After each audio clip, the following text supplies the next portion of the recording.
inspiring to see everyone sharing ideas and to see like over 900 geography teachers, the whole community being on this morning on a Saturday. So it's really, really fabulous to see, and it's really, like I say, uplifting. I think my focus today, I wanted to focus on this whole concept around assessment design and moving, I suppose, to a slightly different approach, which is a greater emphasis on the use of cumulative assessments. And I wanted to just outline our journey on this approach and some of the things that we have sort of encountered along that sort of journey.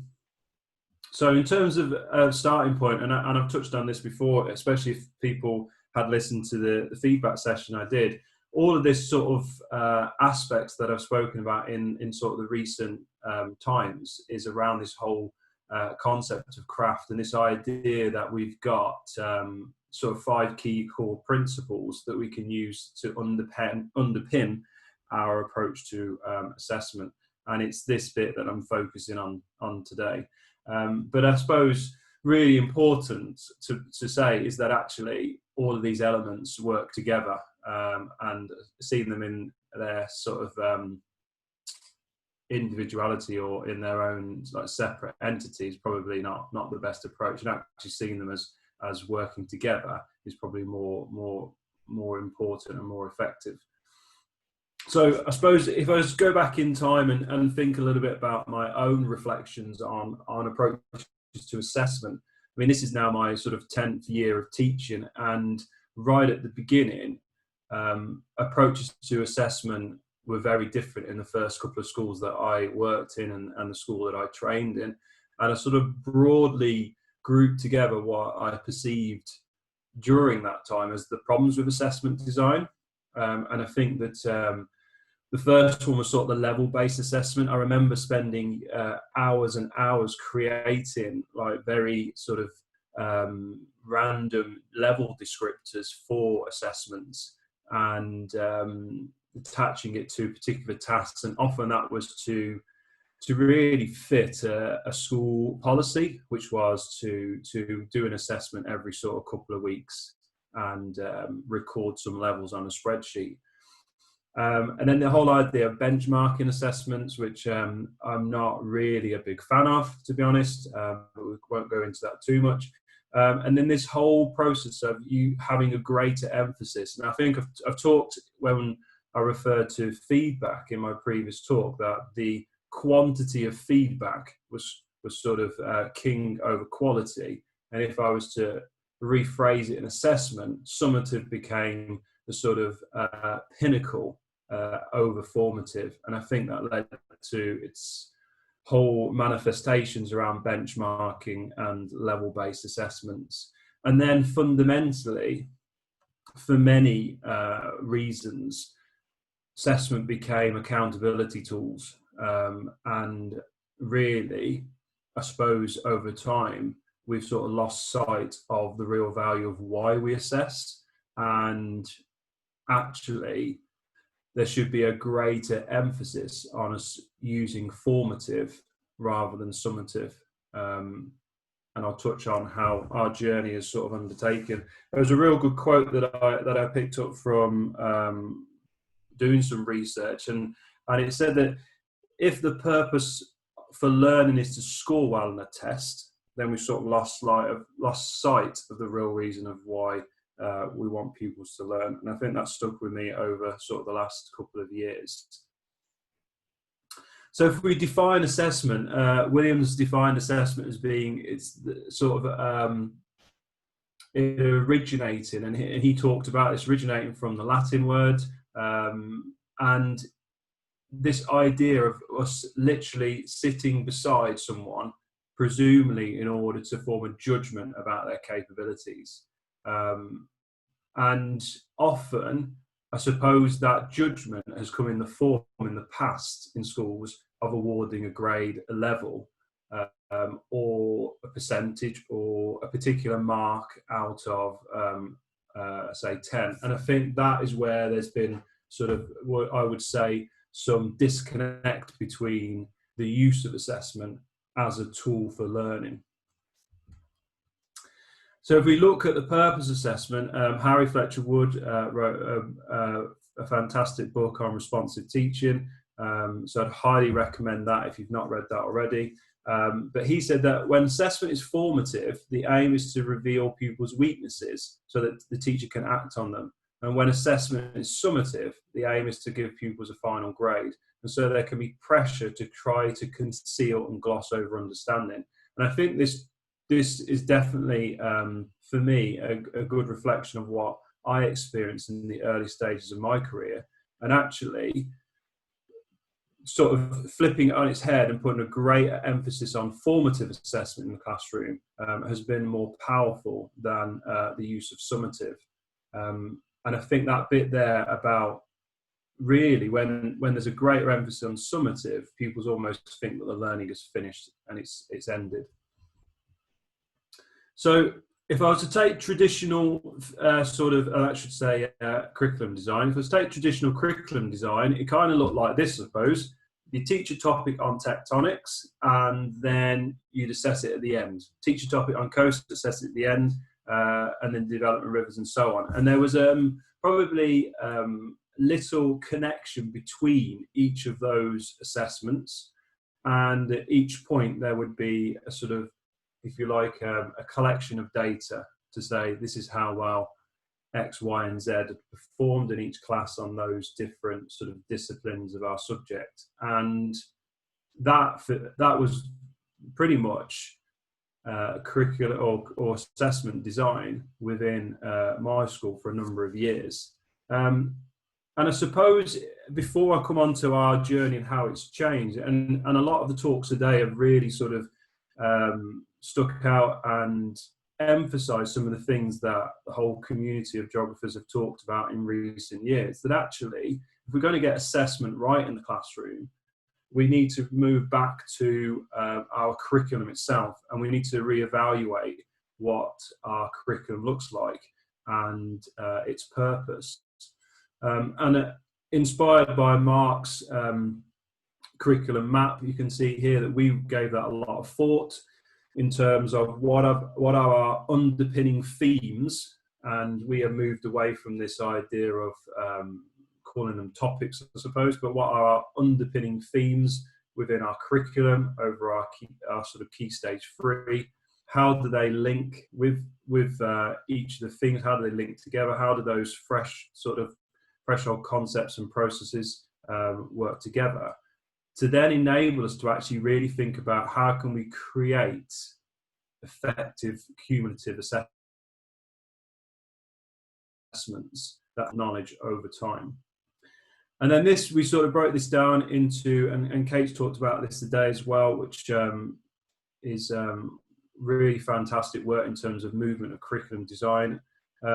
This whole thing around having a sort of fertile question with a sort of theme, and then using that fertile question to really think about what is it that we want pupils to demonstrate at the end when they actually answer that fertile question. We have used the knowledge organisers as well, and this gives some examples of how these sort of have evolved.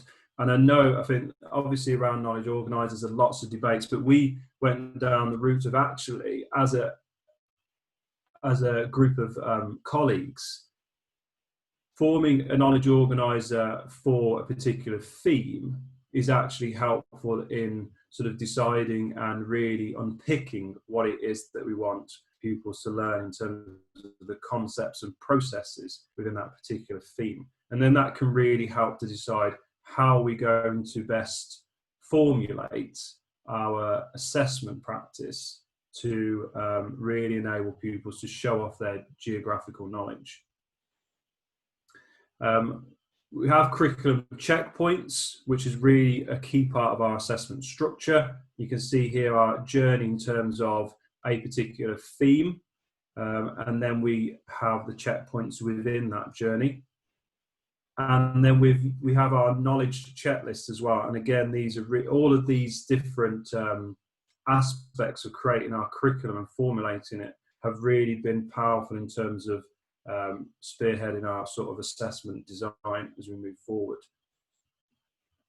So before I come on to what we've actually done and how we've created our cumulative assessment approach, it comes back to that point I said at the start about really seeing sort of summative assessment as the least frequent type of assessment that we use, and actually seeing a greater emphasis on our sort of formative assessment and greater frequency on it. And I suppose what I'm referring to in some of the examples I'll share shortly is our interim assessment approach. And these are our cumulative approaches. And I think there is a danger at times that formative assessment is something that needs to be written down, and something that people will need to do on a piece of paper, when actually formative assessment, as we can see here in this sort of representation, is things that are happening throughout the lesson, minute by minute. And that can be through our sort of pedagogical techniques of questioning, and they can be powerful tools to sort of embed our formative assessment approach. And actually what I'm sharing today is more our interim assessment approach. And actually when we're talking about these interim assessments, they are feeding into our teaching, and they're feeding into the next stages of that sort of learning journey that we want pupils to be on. And I think also the point as well, and I think it's really important, is that, I mean, in terms of retrieval practice, that is something that I suppose is a really in trend at the moment in education, and it is a proven or well-researched strategy. But it's important that we see retrieval practice as not something that we're using for assessment. It's a learning strategy, and that should be a different part of our approach to teaching geography, rather than being classed as an assessment tool. So in our journey in terms of looking at cumulative assessments, I did some research and work around Popham and his research and study around this idea of learning progressions. And he defined them as carefully sequenced set of building blocks that students must master en route to a more distant curricular aim.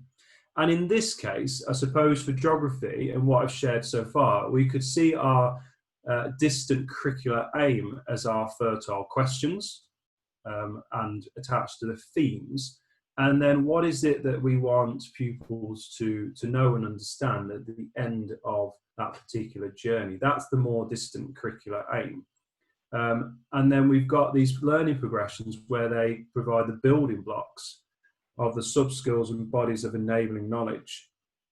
And through that approach of these interim sort of cumulative assessments, these are those building blocks, enabling them to sort of master those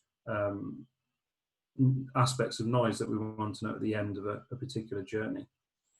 So in terms of seeing visually learning progressions, he talked about them being right at the start of a particular journey with our pupils. We will have a broad understanding, potentially a very broad understanding of where they're at. So when they first start with us and we start to begin to unpick their understanding of, let's say, physical processes that occur maybe at rivers and coasts and glaciated environments, actually our understanding of where they're at in terms of those different concepts and processes will be quite broad. But over the time, as we're building these sort of interim cumulative assessments, we can actually see a more narrow view and more focused view, granular view of where our pupils are at in terms of understanding.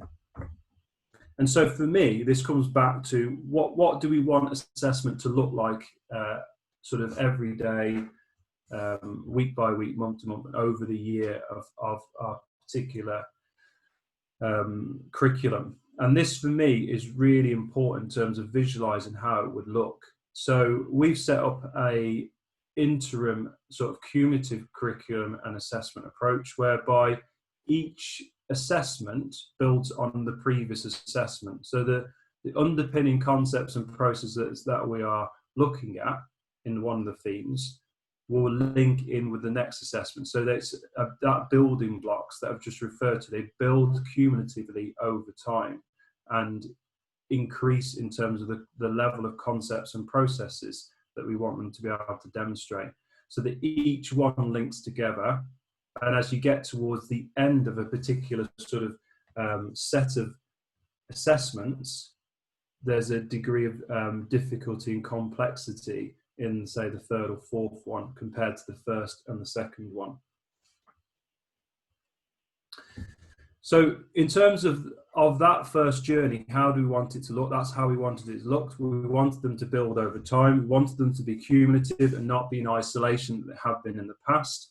And we did that because we know that actually learning takes place over time, and that if we can provide the opportunities for pupils to build those sort of recall opportunities, that's more powerful than conducting assessments in isolation and separate from one sort of aspect of our subject to another. It was then about thinking, how can we actually prepare our assessment questions? And there's two different types of questions that you could use in assessments, and here I refer to them as fixed response questions and constructed response questions. So when we're creating a fixed response question, this is where we are looking at providing multiple choice questions, true or false, matching or fill in the blanks questions. And often this is where pupils are selecting the correct response, or we're asking them to supply sort of a short word or phrase to that particular statement that we've asked. When it comes to a more constructed response type of question, this is where it's more of demonstrating their subjectivity, providing a narrative to the challenge of the question that's been asked. So more short answer, long answer, essay type questions. And in terms of our cumulative approach, we have really placed a focus on the more fixed response questions and actually using a greater range of those to really get an understanding of where our pupils are at on the learning journey. Before I look at the advantage and disadvantage, this gives you an example representation of how they look or how they have looked and evolved over time. In particular, there is opportunities that we put into these whereby we will repeat a question but in a different way to elicit a different response. So for example, if we've asked about a physical process in a multiple choice format, we'll then ask it again in a slightly different way to check that actually do pupils understand the question that's been asked, and do they understand that particular aspect of the subject, or was it a guess? And I suppose it comes back to this point here. When we're using low stakes questions to formatively assess pupils, there's a number of factors to consider.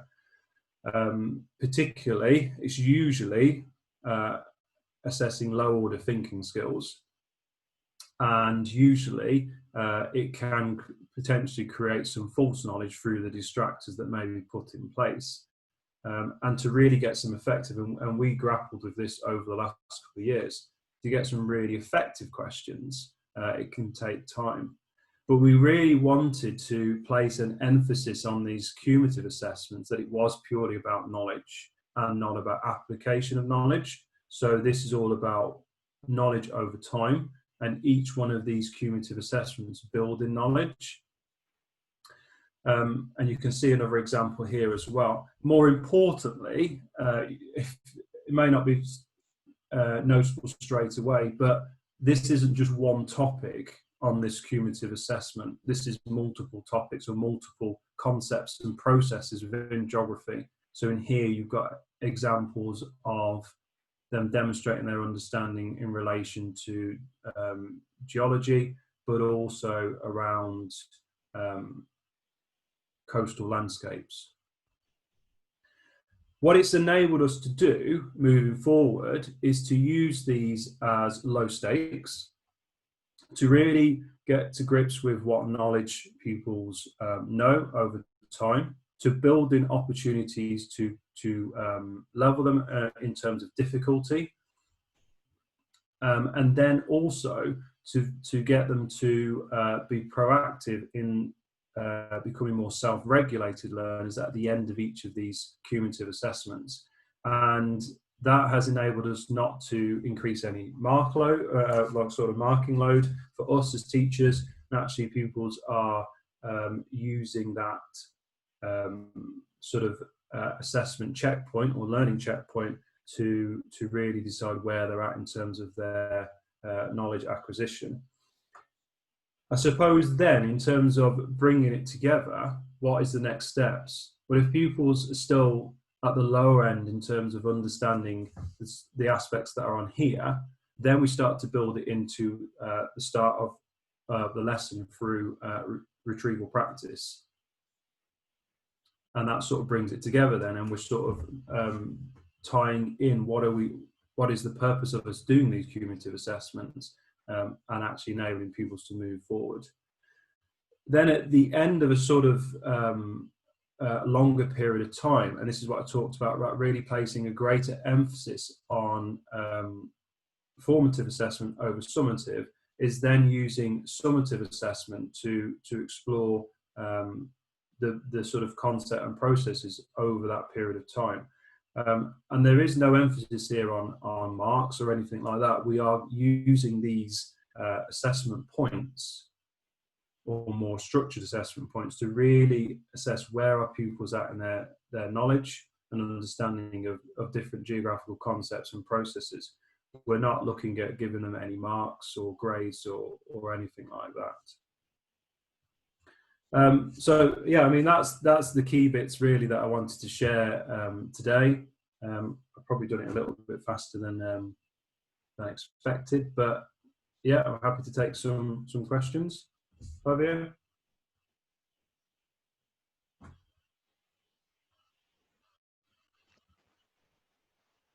Hi, can you hear me? Yeah, I can hear you. Yeah, my computer froze for a minute. Thank you, Michael. Sorry, I'm late. Thank you very much, Michael. That was great. And yes, there are questions. So also, before I go for the questions, I just want to tell everybody that hashtag SenecaCPD is currently number 7 in the UK on Twitter. So well done, everybody who's tweeting about us. And thank you to all of our speakers for being so great. Okay, so questions. Sarah asked if assessments should be linked throughout the whole learning year. I guess that's more like formative assessment, I suppose. Yeah, I think it goes back to that diagram that I shared in terms of tiers of assessment. Formative assessment is something that's happening all the time in our classrooms, and the how that looks is very different from one classroom to the next. Whereas what we've built in here is more interim assessments, which are cumulative in their approach. And then summative assessments, something that really we should be doing very infrequently, because we know that sort of indicates the end of a learning journey for pupils.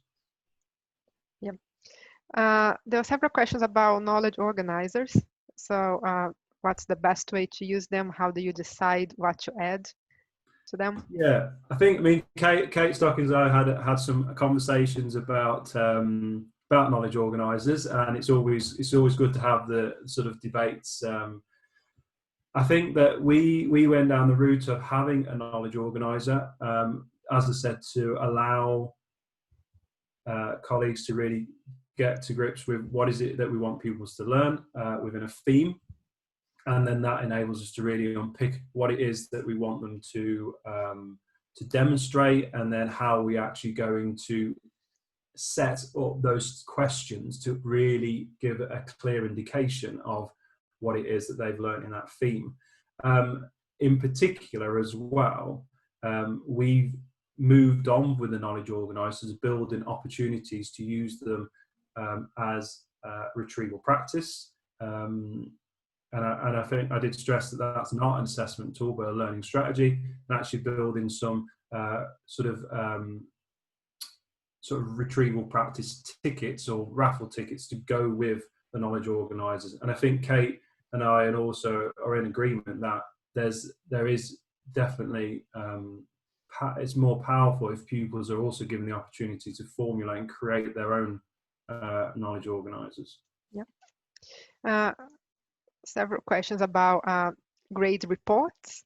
If you're not grading the assessments, how do you then send the reports to schools or the DFE or the parents or whatever? I think that very much depends on the school's approach to recording assessments and what data they want to gather. We place a very big emphasis on that. We are looking at what knowledge they have acquired over that particular period of time. And for very whole reasons that I won't go into because I could spend a whole session on it, but grading assessments and so forth has so many ramifications that often it can be very unreliable. And I think Mark has talked about and touched on it before as well. When pupils sit national standardized tests, they're under specific conditions and so forth. And that is something very difficult for classroom teachers to replicate. Yeah. So just going back to having assessment throughout the whole year, somebody asked, how do you spread the assessments across the years? Is there any rule that you would, a tip for people, like when should they be happening? We look at like learning cycles, so considering a cycle over 8 to 10 weeks. But again, the stress there is not that it's, and people have talked about this today as well, it's not, we're not assessing one particular topic within that learning cycle, but actually we're looking at assessing the concepts and processes that pupils have undertaken those 8 to 10 weeks. And that could be multiple topics, multiple themes. Not just say let's check their understanding of coasts at the end of the 10th week, or let's just check their understanding of rivers. It's we're looking at a multitude, a variety of concepts and processes across the 8 to 10 week cycle. Yeah. So there were two questions about kind of similar about different key stages. So do you use that model for all key stages? They were specifically asking about key stage 3 and A levels, if it works for everybody. Yeah, 100%. And I also very much an advocate of what Kate spoke about before about seeing the curriculum as a 7-year journey. So yes, we do apply a consistent approach in terms of how we use cumulative assessments across that 7-year journey. And it's not that we do something different in Key Stage 4 or different in Key Stage 5. We apply the same approach. Yeah. And do you differentiate assessments? I think, again, differentiation, it's not that the assessments are approached in exactly the same way. However, as we've talked about before, it may be that there is opportunities to build in appropriate scaffolds for certain pupils to enable them to demonstrate their understanding in that particular assessment. Some teachers thinking about students, do they get demotivated or more motivated by the idea of not having regular grades on their work? 100%. Yeah, I think it's been at the start of the journey, and I've talked about this before in the book that on craft. At the start of the journey, pupils were evidently wanting to know what grade they got or wanting to know how many marks they got, and that was the real emphasis. And actually switching it around so that it's more about demonstrating their knowledge and knowing where they're at in terms of their knowledge of geography, and then what is it we can do to support moving them forward on that journey in the next stages.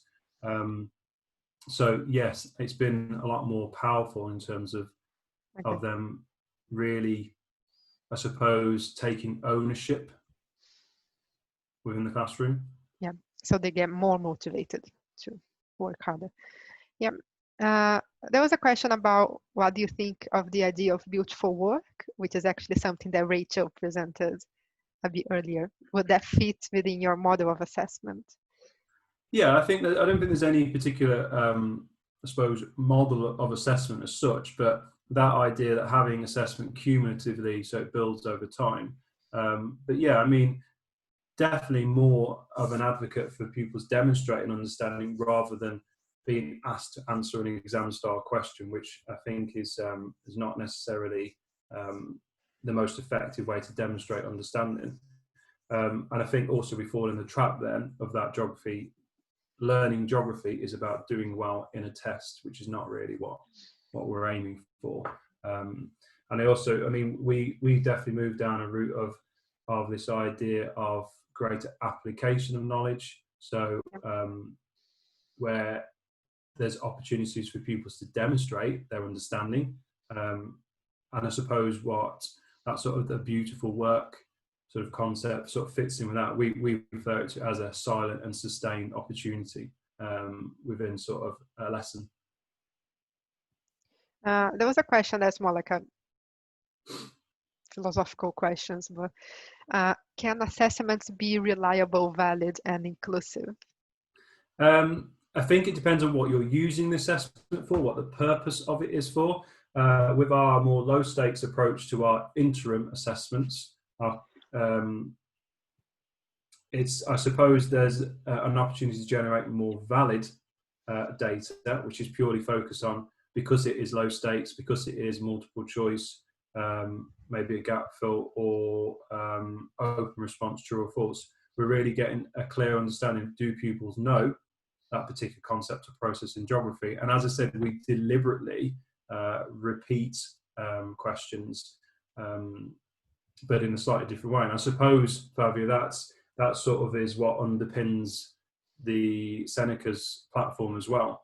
And obviously we've taken inspiration from the way in which Seneca uses questioning and so forth in terms of our cumulative assessment design.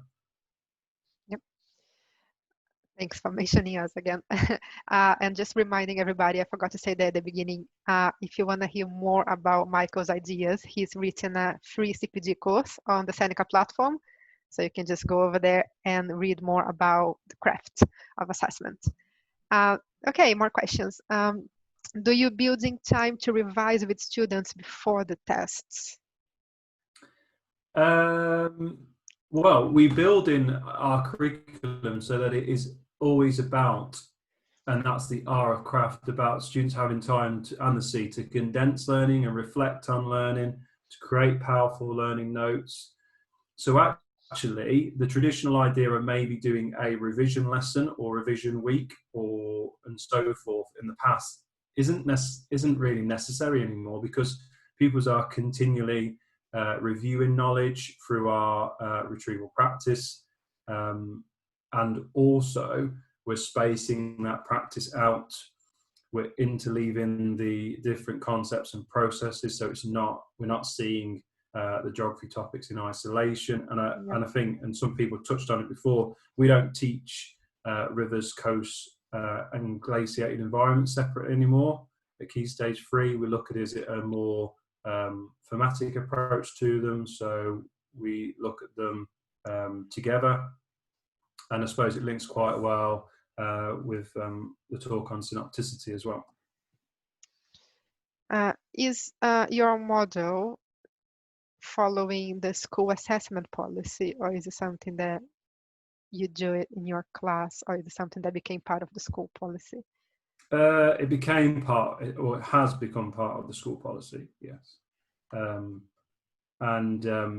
Yeah, I mean, it is used around the school as well, yeah.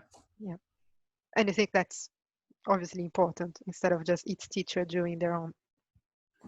Yeah, I think like if you want to create a positive culture for learning, then there needs to be an element of consistency. But again, I suppose we don't want to fall into a trap whereby every subject has to do exactly the same thing. But yeah, I mean, having some level of consistency across subjects is important.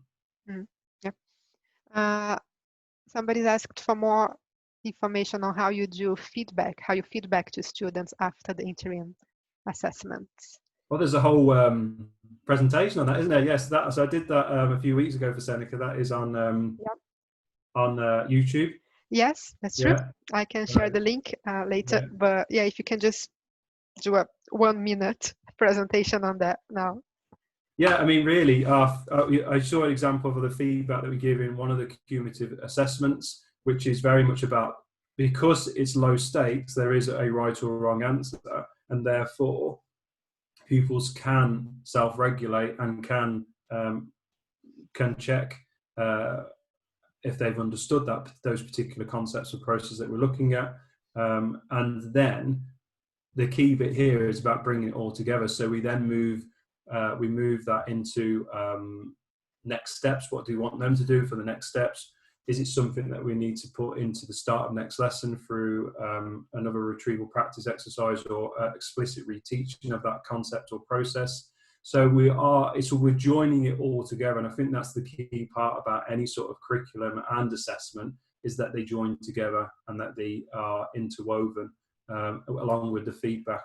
Our feedback is purely about knowledge, and it's purely about the geography. It's not about marks. It's not about levels. It's not about grades. It's not about did you get 10 out of 10. It's all about how did you perform in terms of showing off your skills as a geographer. And then we do use a lot of whole class feedback as well, a lot of verbal feedback. I know Sarah Larson has talked a lot about that, and she gives a bit of a spotlight in Craft about how the school have done that. I know that Jack as well, he gave his feedback about moving over towards more feedback through the use of visualizers and live feedback and live modeling, and all of that is things that we use a great deal of, and find that to be more effective in providing feedback. Yep. We're running out of time, so just one more question, and then we can finalize this awesome conference. When you are constricted by time, having a lot of content to cover, what do you think are the best and most efficient ways of assessment for those situations? I think, again, because we see curriculum as a 7-year journey, and we have looked at how we can build knowledge, create those building blocks of knowledge over time, we don't really worry about the time constraints as such. We really focus on teaching geography. And if we get that key stage 3 right, those fundamental foundations, then actually when we get to key stage 4, time isn't really an issue. And it's placing, and I suppose, I know this is sometimes difficult, placing less extent on what they need to do in the exam, but more an extent on what they need to do to be a good geographer. And then that will inevitably lend itself to them performing well in the exam, as that is how it's structured at the minute. And actually, it's about having that confidence to say, we're teaching geography, we're not teaching them to do an exam. I would really advocate that if you like what we call examination skills, so answering exam questions is something that's done right at the end of their journey, rather than something that's constantly done throughout, because I think it often can be a limiting distractor.